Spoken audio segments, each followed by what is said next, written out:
దర్శించు. హల్లెలూయా, హల్లెలూయా. యేసు పరిశుద్ధ నామములో ప్రార్థించి స్తుతించి పొంది వేడుకొంటున్నాము తండ్రి. ఆమేన్. దయచేసి అందరూ కూర్చోనండి.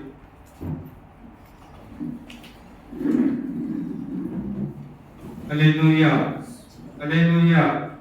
అందరు గట్టిగా హల్లెలూయా చెప్తాం. హల్లెలూయా. రెండు చేతులు పైకి ఎత్తి హల్లెలూయా చెప్తాం. హల్లెలూయా, హల్లెలూయా. ఇంకా గట్టిగా హల్లెలూయా, హల్లెలూయా. హల్లెలూయా. దేవుడు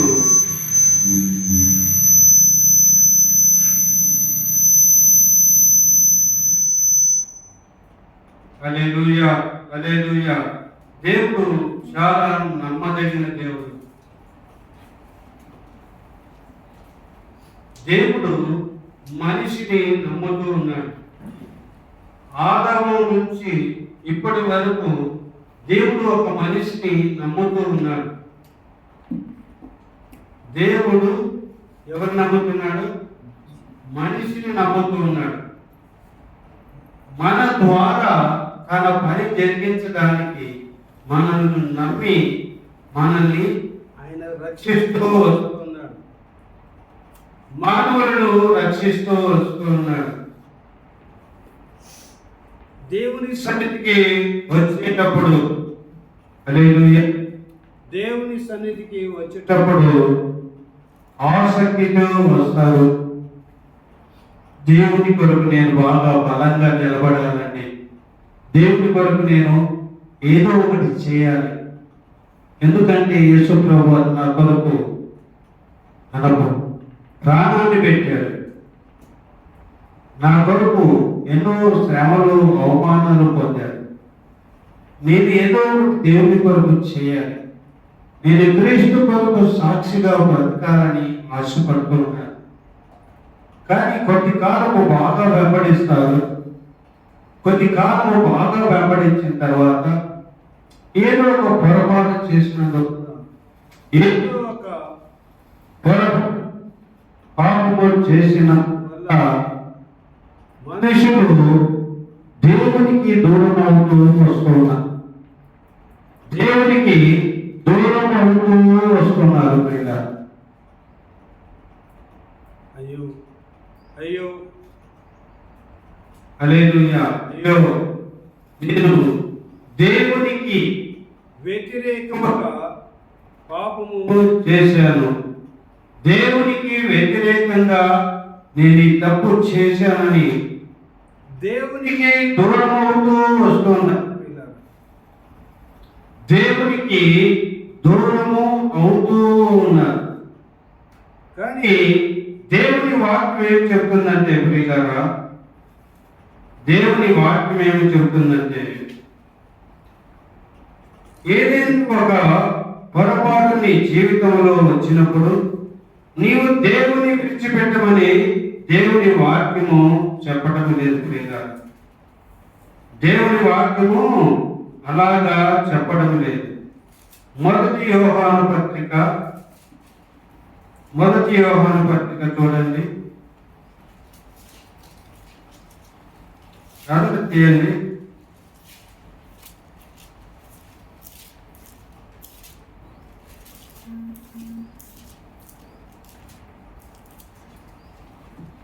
రెండవ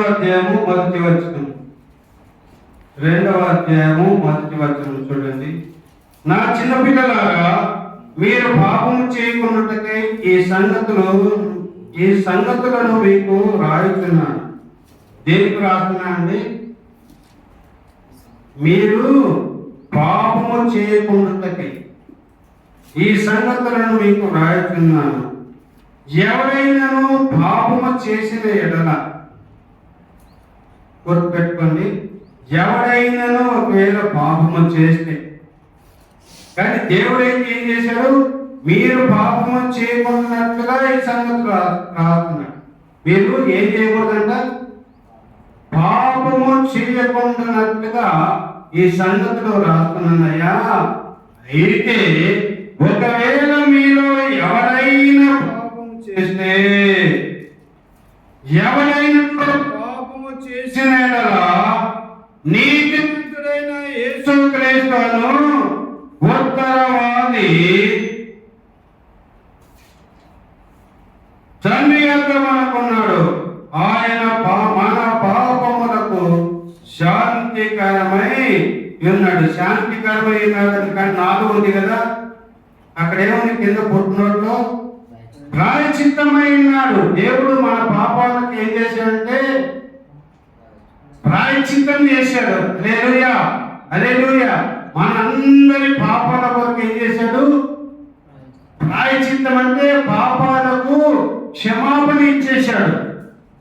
బాగా అర్థం చేసుకోవాలి, బాగా అర్థం చేసుకోండి. మనం అందరూ పాపం చేశాం కదా, అందరూ పాపం చేశాం. కానీ మనం చేసిన పాపాలకు శిలువలో ఏం చేశాడంటే ఆయన ప్రాయశ్చిత్తం చేశాడు. అంటే మన పాపములన్నిటికీ క్షమాపణ ఇచ్చేశాడు. మన పాపములు ఏమేమి చేశామో దానంతటికీ ఆయన బలైపోయినాడు. అయితే మనం ఏం చేయాలంటే, ప్రభువా నీవు నా కొరకు ఆ శిలువలో ప్రాణం పెట్టావు, ప్రభువా నా కొరకు రక్తం చిందించావు నాయన, ఆ శిలువలో నాకు ఇచ్చిన పాప క్షమాపణ కొరకు అన్నాను తండ్రి.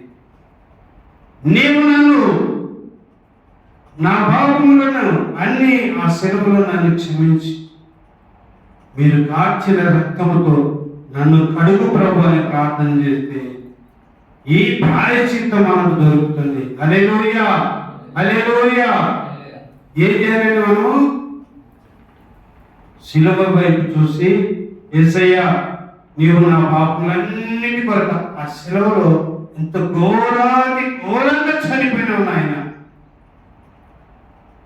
ఆ శిలువలో నువ్వు చేసిన పాప క్షమాపణతో నా పాపములన్నీ క్షమించేసాయి నాయన, నా పాపములన్నీ క్షమించేసాయి.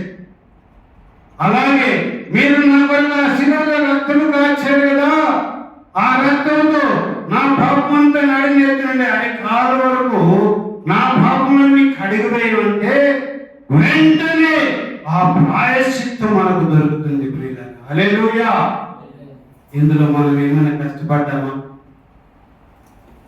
ఏమైనా డబ్బులు వెల చెల్లించామా? 1 కోటి ఇచ్చామా? ఏమన్నా క్షమాపణకు 1 కోటి, ఆయన రక్తంతో కడిగినందుకు 1 కోటి రూపాయలు ఏమైనా ఇచ్చామా? ఏమీ లేదు. కేవలం ఆ ప్రాయశ్చిత్తాన్ని మనం ఎలా పొందుతున్నామంటే, ప్రభువా శిలువలో నా పాపములన్నింటినీ క్షమించి వేయము నాయన. ఒక మాట అడుగుతున్నాను. రెండోది, ప్రభువా నీవు నా కొరకు కార్చిన రక్తంతో నా పాపం నడిచేటువంటి వరకు కడిగి శుద్ధి చేయి ప్రభువా. ఎందుకంటే తెల్లగా నన్ను కడిగిపోయి ప్రభు అంటే వెంటనే ఆయన తన రక్తంతో కడిగి వేస్తాడు. ప్రాయశ్చిత్తం శిలువలో చేసిన ప్రాయశ్చిత్త ఫలితాన్ని మనము పొందుతాం. హల్లెలూయా, హల్లెలూయా. ప్రియులారా, ఇది నమ్మలేకపోతున్నాను. యేసు ప్రభువు నా పాపములు శాపములన్నిటినీ ఆ కలవరి శిలువలో క్షమించాడు. నేను కూడా యేసు ప్రభువుని క్షమాపణ పొందుకున్నాను. ప్రభుని రక్తంతో కడుగు, ప్రభుని కడుక్కున్నాను ఆయన రక్తంతో అని నమ్మలేని స్థితిలో ఉంటున్నాను. ప్రియులారా, నమ్మకపోతే మీకు రక్షణ రాదు. కేవలం ఉచితముగా రక్షణ ఇచ్చాడు దేవుడు. ఏ కష్టపడకుండా ఉచితంగా ఇచ్చాడు. ఉచితంగా ఇచ్చింది కూడా పొందుకోవడానికి నీకెందుకు ఎందుకు నువ్వు నమ్మలేకపోతున్నావు? ఉచితంగా ఇచ్చిన రక్షణను, ఉచితంగా ఇచ్చిన క్షమాపణను, ఉచితంగా నీ పాపమంతటి కడిగి వేసిన నువ్వు ఎందుకు నమ్మలేకపోతున్నావు? దేవుడు నిన్ను ఉచితంగా క్షమించాడు. నమ్మండి ప్రియులారా. నీవు నోటితో ఎప్పుడైతే ప్రభువా నేను పాపిని, నన్ను నీ శిలువలో క్షమించు ప్రభువా అని కేవలం అడిగితే క్షమాపణ వెంటనే దొరుకుతుంది. ప్రియులారా, క్షమించాడో లేదు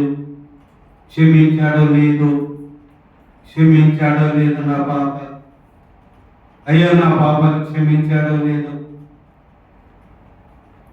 ఇలాగ నీవు అనుకోవద్దు అనేక సార్లు ఇలాగ అనేక మంది అనుకుంటూ ఆయన శిలువలో చేసిన ప్రాయశ్చిత్తాన్ని, ఆయన శిలువలో చేసిన క్షమాపణ ఇది నమ్మలేకపోతున్నారు. కేవలము నమ్ముకొనినా పరలోక జీవంబు మనకపును. కేవలము నమ్ముకొనినా పరలోక జీవంబు మనకపును. నమ్మనల్లని వారికి మరి నరకంబు తప్పదనెను. దేవుని ప్రేమ ఇదిగో జనులార భావంబునందనియదే. కేవలము నమ్ముకొనినా పరలోక జీవంబు మనకపును. కేవలం నమ్ముకుంటున్నాం. నమ్ముకోమంటే నమ్మడం లేదే. శిలువ క్షమాపణ, నన్ను క్షమించాడో లేదు, క్షమించాడో లేదు, కడిగాడో లేదు. ప్రియులారా, అలాంటి మనసును తీసివేసి యేసు ప్రభువు నన్ను క్షమించాడు, యేసు ప్రభువు నన్ను తన రక్తంతో కడిగి వేశాడని నమ్మండి. నీవు క్షమాపణ అంటే వెంటనే క్షమించేశాడు. నీవు నీ రక్తంతో కడిగి వేయ ప్రభు అంటే వెంటనే క్షమించాడు. ఒక్క సెకండ్ కూడా ఆలస్యం వచ్చాడు. నీవు క్షమాపణ అడిగిన వెంటనే ఒక్క సెకండ్ కూడా నిన్ను ఆలస్యం చేయకుండా క్షమించి వేశాడు. నీవు అడిగిన వెంటనే ప్రభువా యేసయ్యా నీ రక్తంతో నన్ను కడిగి వేయ ప్రభు అంటే వెంటనే ఒక్క సెకండ్ కూడా ఆలస్యం చేయకుండా తన రక్తంతో కడిగి వేశాడని నీవు బలముగా నమ్మాలి. ఓ విశ్వాసి, అవిశ్వాసిగా ఉండకుండా విశ్వాసంతో నమ్ము. నీవు కేవలం నమ్మితే నీవు దేవుని మహిమను చూస్తావు, దేవుని క్షమాపణను చూస్తావు, దేవుని నిన్ను కడగడం నీవు చూస్తావు. నమ్ముతున్నావా? నీ పాపంలో క్షమించు ప్రభువా అని నువ్వు అడిగినప్పుడు దేవుడు క్షమించాడని నువ్వు నమ్మగలుగుతున్నావా? నమ్మండి. ఒకసారి క్షమించిన తర్వాత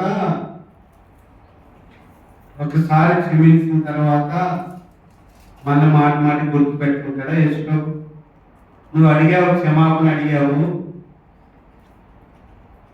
క్షమించేశాడు, మళ్ళీ గుర్తు పెట్టుకుంటాడా? నువ్వు అప్పుడు అట్లా చేసినావు, నువ్వు ఇప్పుడు ఇట్లా చేసినావు, నాకు వ్యతిరేకంగా నువ్వు పాపం చేసినావు, నాకు వ్యతిరేకంగా నడుచుకున్నావు అని జ్ఞాపం చేసుకుంటాడా? మళ్ళా జ్ఞాపం చేసుకుంటాడా? మనమైతే పెట్టుకుంటాం, మనసులో పెట్టుకొని దొరుకుతా ఉన్నా నీకు ఎప్పుడు దొరుకుతా అప్పుడు నీకు అర్థం చేస్తాను అనుకుంటా. కానీ ఈ యేసులో మాత్రము అట్లా లేదండి, అట్లా లేదు. నీవు క్షమాపణ అడిగిన వెంటనే నీకు క్షమాపణ దొరుకుతుంది. అంటే నీవు తన రక్తంతో కడగమన్నప్పుడు నిన్ను వెంటనే నిన్ను కడిగి శుద్ధినిగా చేసేద్దాం. నమ్మండి ప్రియులారా. నమ్మకనే అనేక మంది ఇంకా మరలా పాపము చేస్తూ బ్రతుకుతూ ఉన్నారు. నిన్ను క్షమాపణ అడిగి నువ్వు స్నానం చేసావు, బాగా మంచి బట్టలు కడుపు, మంచి కొత్త బట్టలు వేసుకున్నావు. వేసుకున్న తర్వాత రంగులు వేసేవాడు వచ్చాడు. ఇప్పుడు హోలీ పండుగ రోజు రంగులు వేసుకుంటారు కదా, వేసాడు. వేస్తే ఏమంటావు? వేసేవాళ్ళు వచ్చినప్పుడు నా బట్టకి వెయ్యి అంటామా? వెయ్యి నా బట్టకి కొత్త బట్ట వేసుకుని వచ్చినప్పుడే వేయండి, రంగులు వేయండి అంటారా? వద్దన్నా కదా అన్నా, వద్దన్నా, కొత్త బట్ట అన్న ప్లీజ్ అన్న, ఏమనుకోద్దాను, పాత బట్ట అయితే నేను వేయించుకున్నాను, కొత్తవన్నీ ఎప్పుడు వేసుకుని వచ్చాను కదా అన్న, ప్లీజ్ అన్న, కొత్త బట్ట అన్న. ప్రియులారా, నీవు యేసు రక్తంతో కడగబడినప్పుడు అయ్యా నేను మారిపోయాను, నన్ను క్షమించాడు, నన్ను కడిగాడు, ఇక పాపం వద్దు, ఇక పాపం వద్దు, ఇక నేను పాపం చేయను, వద్దు వద్దు, ఇంక నేను పాపం చేయను, ఇక వద్దు వద్దు, నేను పాపం చేయను. నన్ను కడిగాడు, నన్ను శుద్ధి చేశాడు, నన్ను పవిత్రపరిచాడు, నన్ను నూతనపరిచాడు, తన రక్తంతో కడిగాడు, నన్ను క్షమించాడు, నాకు క్షమాపణ ఇచ్చాడు, నన్ను కడిగాడు, నన్ను నడినెత్తండి అరికాల వరకు కడిగి శుద్ధి చేశాడు, నన్ను కడిగి శుద్ధి చేశాడు. ఇక నేను పాపం చేయను, ఇక నేను పాపం జోలికి వెళ్ళను, నేను పాపం దగ్గరికి వెళ్ళను, ఇక నేను పరిశుద్ధపరచబడ్డాను, నేను శుద్ధీకరించబడ్డాను, ఆయన రక్తంతో కడగబడ్డాను. నీవు భద్రపరచుకోవాలి, నీకు నీవే భద్రపరచుకోవాలి. చిన్నపిల్లలారా, మీరు పాపం చేయకున్నట్టుకై ఈ సంగతులు మీకు రాస్తున్నాను. ఎందుకు రాస్తున్నానండి? చదవండి, ఆ మాట చదవండి, అందరూ గట్టిగా చదవండి, ఆ మాట చదవండి, రెండో ఒకటి గట్టిగా చదవండి.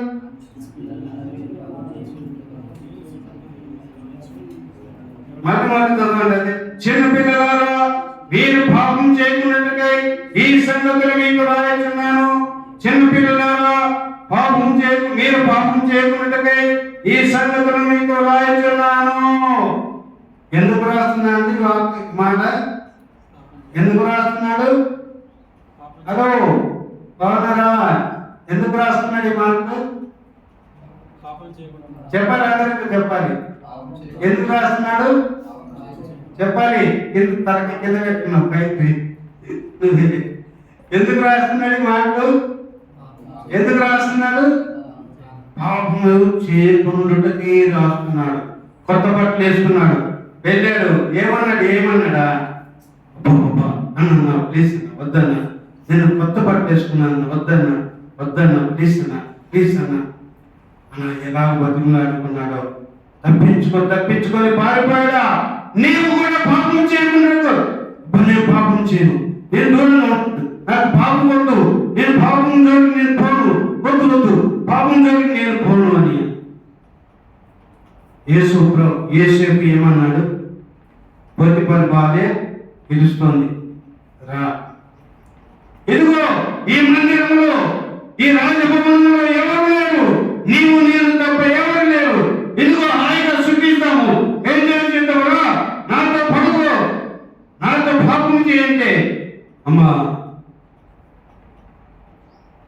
దేవుడు చూస్తున్నాడు. దేవుని వ్యతిరేకంగా నేను పాపము చేయను.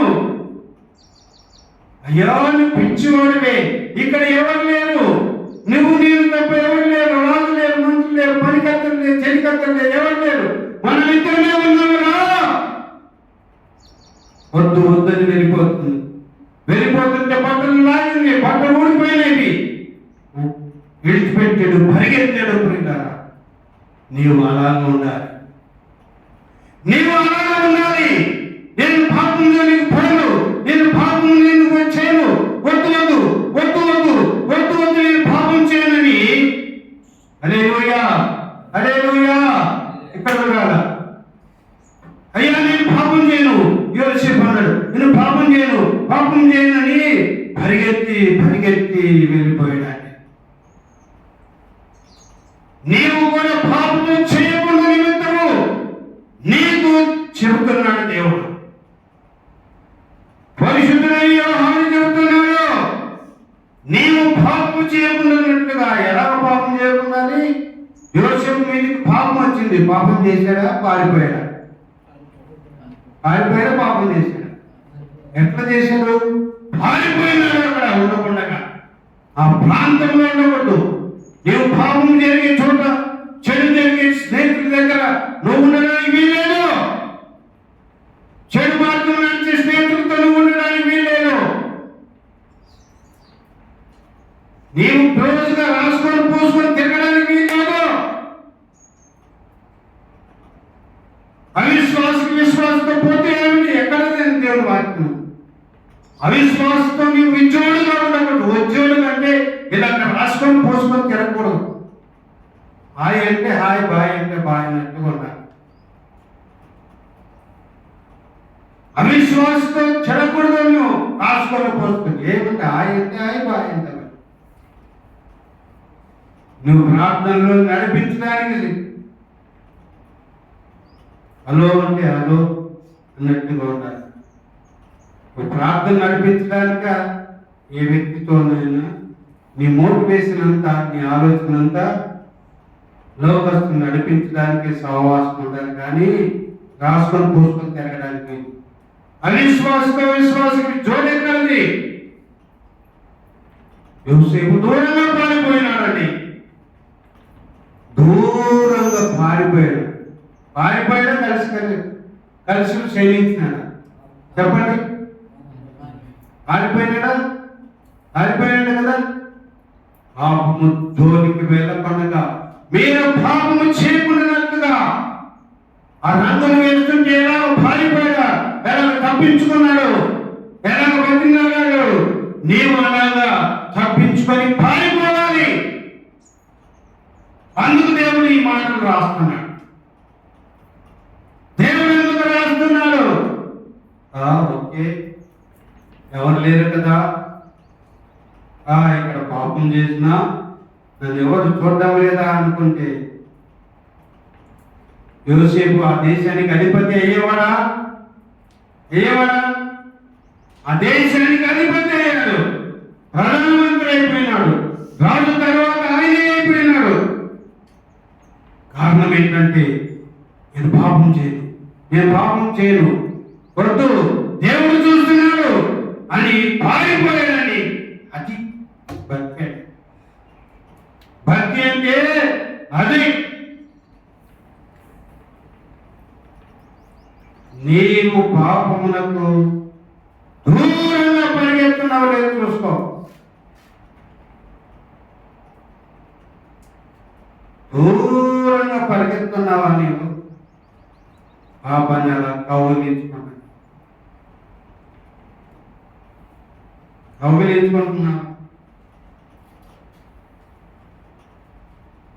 వీళ్ళలా జాగ్రత్తగా ఉండాలి.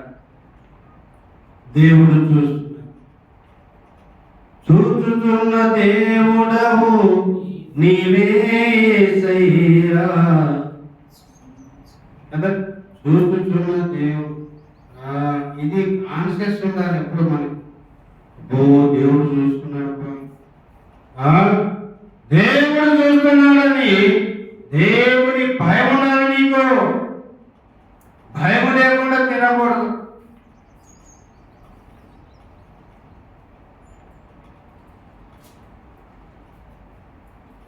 భయం లేకుండా నీవు బ్రతకడానికి వీల్లేదు. దేవునికి భయపడాలి. ఎవరికి భయపడాలి మనము? ఎవరికి? మన బంధువులకు, మన స్నేహితులకు కాదు. కింద పోతున్నారా అంటే నువ్వు మానేస్తే దేవునికి భయపడాలా, మనసుకు భయపడాలా? ఎవరికి భయపడాలి? దేవునికి భయపడాలి. లేదండి, ఆయన నిజమైన దేవుడు అండి, నేను తెలుసుకున్నావా?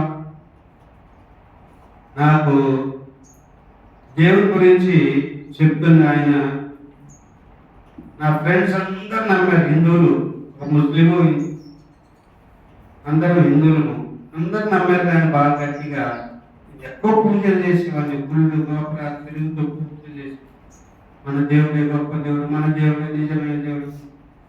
ఇలాగా యేసు ప్రభు గురించి చెప్తుంటే అందరు నమ్మారు, కానీ నేను నమ్మలేదు.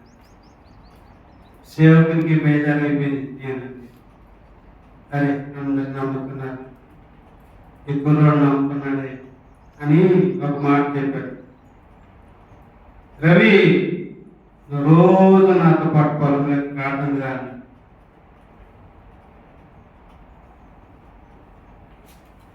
దేవుడు అక్కడ నీతో మాట్లాడితే అడుగు, దేవుని అడుగు, ప్రభువా నాకు కనబడు, నాతో మాట్లాడు ప్రభువా అని రోజు పొలంలో తీసుకెళ్ళేవాడు. ఆ దూరం అక్కడ పోయి కూర్చొని మోకాళ్ళ నుండి ప్రార్థన చేసుకో. ప్రార్థన ఏం చేస్తానంటే, ప్రభువా నువ్వేమేమి పాపాలు చేసి దేవుడు చూపిస్తాను. నువ్వు ఏమేమి తప్పులు పాపాలు చేసావో దేవుడు చూపిస్తాడు, అవన్నీ ఒప్పుకోను నీకు అదే ప్రార్థన అంతే. యేసు ప్రభువా నేను పాపే ప్రభువా, యేసు ప్రభువా నేను వ్యభిచారి ప్రభువా, యేసు ప్రభువా నేను తాగను ప్రభువా, ఇలా రోజు ఒప్పుకొని ప్రభువా నేను నిజమైన దేవుడు అయితే నాకు కనబడు, నాతో మాట్లాడు ప్రభు. రెండో ప్రార్థన ఇదే, నీవు నిజమైన దేవుడు అయితే నీవు నాకు కనబడు, నాతో మాట్లాడు, నీవు నాకు కనబడు, నీవు నాతో మాట్లాడు. ఇలాగ ప్రార్థన చేపిస్తూ వచ్చాడు. ప్రార్థన చేస్తున్నాం చాలా నెలలు ఆయన ఎంత రోజు ప్రార్థన వెళ్తాం. ఆయనతో ప్రార్థన చేసి దేవుడు ఒక రోజు ప్రత్యక్షమైన కనపడు. మీరు ఎలా కనపడుతున్నారో నాకు, నేను మీకు ఎలా కనపడుతున్నారో కనపడి దేవుడు మాట్లాడాడు. అప్పుడు నేను 100% మార్చబడ్డాను. నేను నమ్మడం ప్రారంభించాను. ఆ రోజు నుంచి నేను దేవుని ఎన్నడూ ప్రశ్నించలేదు, దేవుని నేను ఎన్నడూ అనుమానించలేదు. ఆయన నిజమైన దేవుడు, నా కారణంగా దేవుడు మాట్లాడే దేవుడు అని ప్రకటించడం ప్రారంభించి నా ఇంట్లో వాళ్ళకి చెప్పడం ప్రారంభించి, మా అన్న తమ్ముళ్ళు నీది నువ్వే చూసుకో, మాది నేను చూసుకుంటాను. ఏంటి నీ భక్తి నీది, మా భక్తి మాదిరా.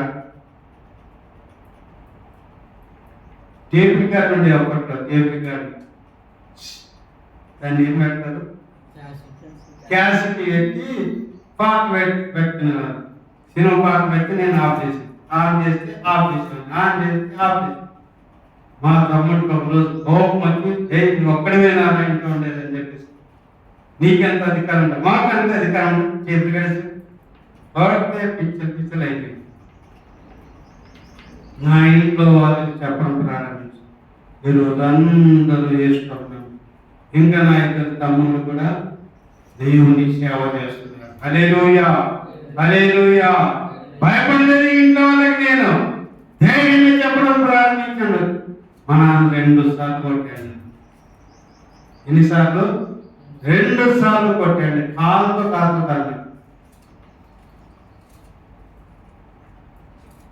కాలుతో